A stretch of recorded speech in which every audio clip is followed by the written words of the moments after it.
This is a look at cars that were, frankly, brilliant. I mean, truly, genuinely ahead of their time, packed with technology and ideas that we take for granted today, or that are just now becoming mainstream.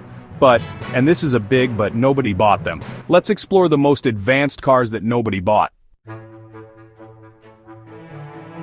Alright, first up, the legendary and somewhat infamous GM EV1. Launched in 1996, the EV1 wasn't some golf cart. It was a purpose-built electric car, sleek, aerodynamic, and packed with advanced technology for its time. The thing about the EV1, and this is crucial, is that you couldn't buy one. General Motors only offered it on a lease program. Despite the enthusiasm from users, GM controversially decided to recall and crush almost all of the EV1s between 2003 and 2004, citing lack of profitability and service parts. It was a truly advanced car that people wanted but couldn't keep. Next up we have the BMW Y3. Launched in 2013, the BMW Y3 was one of the most radically engineered vehicles. Its passenger cell was made of carbon fiber reinforced plastic CFRP.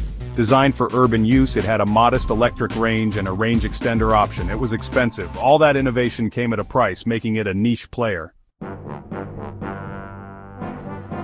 Let's rewind the clock, way back to the 1930s for the Chrysler Airflow. This car is a textbook example of being ahead of its time, specifically in terms of aerodynamics and engineering principles. In an era of boxy, upright cars, the Airflow, introduced in 1934, looked like it had landed from another planet. The Airflow featured a form of unibody construction, or at least a very strong body-on-frame design that integrated the body and frame into a more cohesive unit, making it safer and more rigid. Despite being an engineering marvel that influenced car design for decades to come, the Airflow was a commercial disaster for Chrysler. It proved that being too far ahead of public taste can be just as detrimental as being behind it. Chapter 4. The Audi A2, Aluminum Overachiever. Launched in Europe in late 1999, this little car was an absolute marvel of efficiency and lightweight construction. Its most notable feature was its all-aluminum body, built using Audi's aluminum space frame technology, which had previously been reserved for their flagship A8 luxury sedan.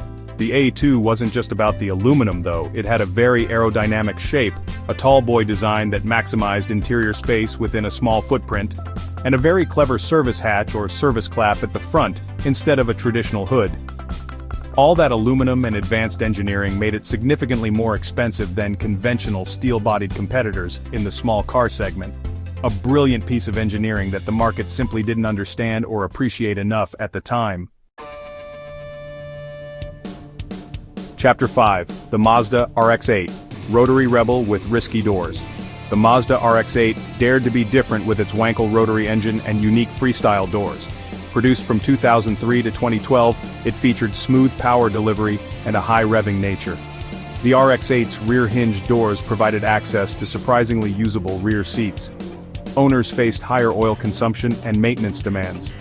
Despite its passionate following, it wasn't a mainstream success.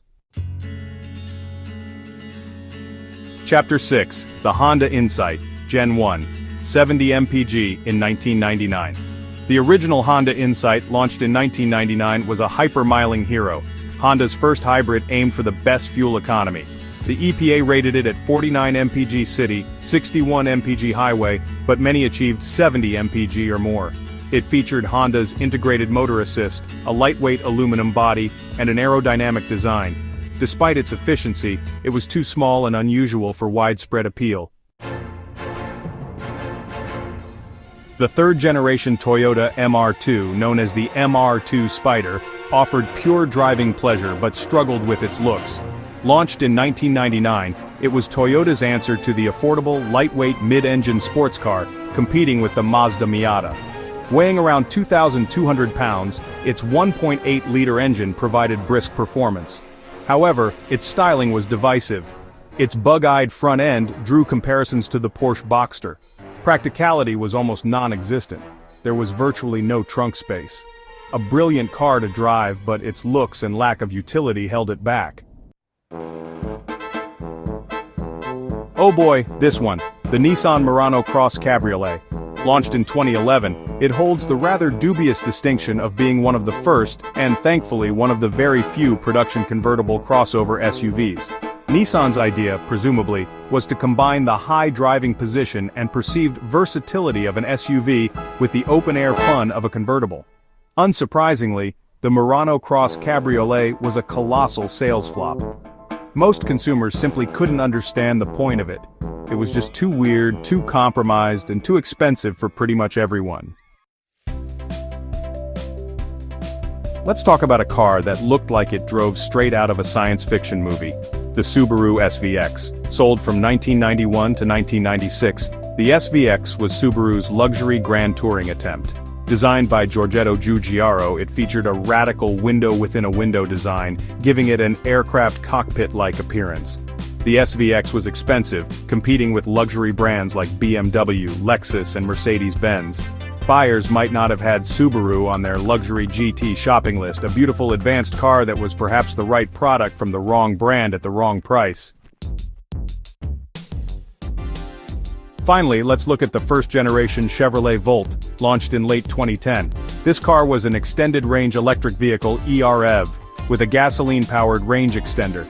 Once the battery was depleted, a small gasoline engine generated electricity to power the motor. Despite its groundbreaking technology, the first-gen Volt wasn't a runaway sales success. It laid crucial groundwork for future PHEVs and EVs. So there you have it. 10 cars that were genuinely ahead of their time, packed with innovation, brilliant ideas, and forward-thinking engineering. From the all-electric dream of the EV1 to the genre-bending and breaking Murano Cross Cabriolet, these vehicles dared to push boundaries. They introduced concepts like mass-market EVs, advanced aerodynamics, lightweight aluminum construction, and unique powertrain solutions long before the general public was truly ready to embrace them, or pay the premium they often commanded. It's a tough lesson in the automotive world. Innovation alone doesn't guarantee success. These cars were pioneers, but they paid the price for it. Which one do you think deserves a second chance? Let me know down in the comments below, and as always, thanks for watching.